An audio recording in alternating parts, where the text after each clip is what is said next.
Tout a commencé, donc j'étais en France à ce moment-là. Donc j'étais avec ma meilleure amie et ma pote d'enfance. Du coup, on avait entendu parler du Ouija. On n'y croyait pas et donc en fait, on a voulu essayer. Et à ce moment-là, j'avais 12 ans, je crois, 12-13 ans. C'était pendant une soirée, on était toutes les trois. On nous avait dit surtout ne pas les tutoyer, ne pas leur poser des questions personnelles. On a fait tout ce qu'il fallait pas. On les a absolument tutoyés, on leur a posé des questions absolument personnelles. C'est parti totalement en vrille. On avait le verre.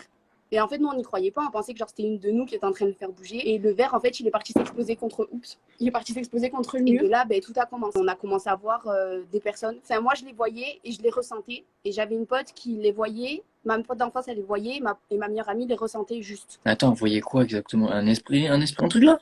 En gros, ça dépendait. On a vu deux têtes totalement différentes, les deux, à travers les fenêtres et tout ça. Après, on a vu quelqu'un courir dans le jardin. Mais c'était pas une personne parce que sinon, on l'aurait entendu en fait. Mais on savait pas trop d'où ça venait. Enfin, on comprenait pas trop ce qui était en train de nous arriver. Alors, je vais me coucher, donc je me couche. Je commence à m'endormir au bout de peut-être une heure et demie. Je commence à me réveiller, j'ouvre les yeux. Et en fait, il y avait quelqu'un au-dessus de moi en train de m'étrangler. Je pouvais pas bouger mes jambes, je pouvais rien bouger. J'avais juste mon bras. Il y avait ma pote d'enfance qui dormait juste à côté de moi. Et au bout d'un moment, je lui attrape la main. Je la serre tellement fort que je lui faisais mal en fait. Et elle se réveille et elle a vu la personne aussi.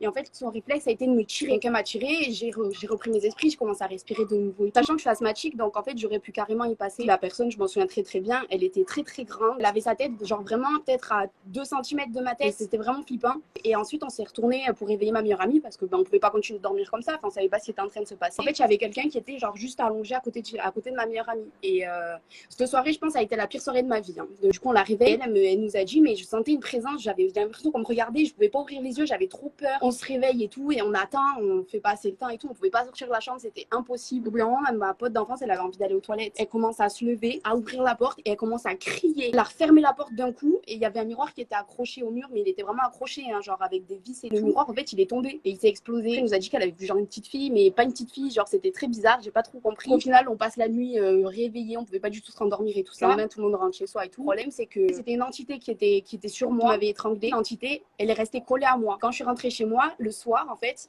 ça a duré, ça pendant 3 ans. Tous les soirs, quand je voulais dormir, l'entité, en fait, elle jouait avec la lumière. Elle faisait allumer, éteint, allumer, éteint. Ma mère, elle rentrait dans la chambre, elle me disait, mais qu'est-ce que tu fais avec ta lumière? Et je dis, mais c'est pas moi. Mais attends, t'entendais le clic-clac ou Ah oui, oui, genre elle appuyait sur le bouton, ça faisait clic-clac, comme ça toute la nuit, tout le temps. En fait, elle est restée collée à moi et quand j'allais au collège, en fait, elle était avec moi tout le temps. Et mon sac bougeait tout seul, mes stylos bougeaient tout seul, les stylos de ma pote aussi. En fait, au bout d'une semaine que ça s'était passé, j'ai commencé à avoir des marques ici au cou. À un moment, j'avais eu, ici on m'avait cramé, j'avais une marque ronde comme ça, où on m'avait cramé, mais comment, je sais pas. Ces marques, je les ai gardées, elles se sont enlevées il y a à peu près un mois. à partir du moment où tu commences à avoir des marques sur toi alors que tu t'es jamais faites, c'est mauvais, c'est limite tu te fais posséder en fait. Genre, en fait, genre, quand on parle de possession, d'exorcisme, les gens, ils se réfèrent à ce que tu vois dans les films. Petit à petit, mon comportement, en fait, il a changé. C'est-à-dire que je suis devenue quelqu'un de très, très agressif. Il y avait quelqu'un qui me disait quelque chose que j'aimais pas. Je montais directement dans mes tours et je pétais les plombs très, très, très, très, très vite. Alors que de base, je suis pas du tout quelqu'un comme ça. Et en fait, ce qui m'a fait faire le déclic, c'était mi-troisième. Ça faisait, en fait, un moment que je pouvais plus me regarder dans le miroir, mais genre, droit dans les yeux. Et c'est là que j'ai commencé à comprendre, en fait, que,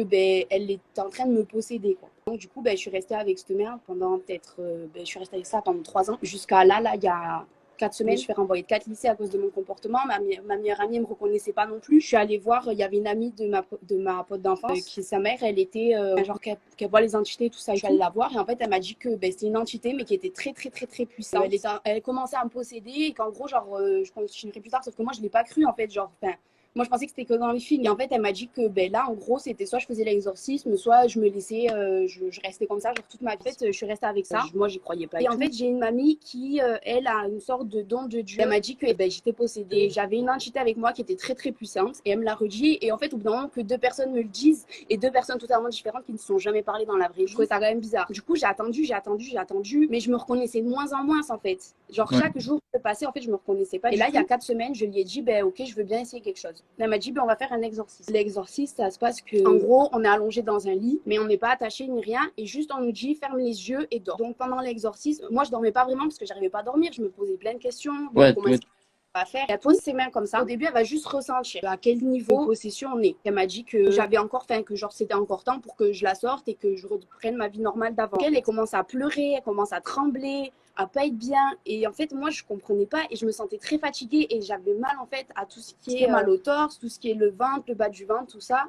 Et j'avais très mal à la gorge, elle me brûlait, elle me faisait trop mal et j'en pleurais tellement que j'avais mal. Et j'avais mal ici. Après la première séance, je sais pas, j'ai ressenti comme si j'étais plus légère en fait. Je fais la deuxième séance passe mieux, j'avais juste mal à la gorge encore et ici. Et au bout d'un moment, elle me dit, l'entité, elle était venue parce que j'y avais beaucoup manqué de respect. Leur but en fait, c'était de nous tuer petit à petit, mais genre pas de l'extérieur. Ouais, psychologiquement. Ah, comment Il lui a ça? posé la question de quelle était son intention envers moi et mes amis. C'était de nous tuer en nous faisant psychoter psychologiquement, en nous faisant réfléchir trop. En fait, c'est vrai que pendant ces moments, on avait eu beaucoup de problèmes. Enfin, on n'avait plus du tout envie d'être là, on avait juste envie de mourir. Enfin, c'était très très dur. Moi, de ma part, je me suis scarifiée pendant très longtemps.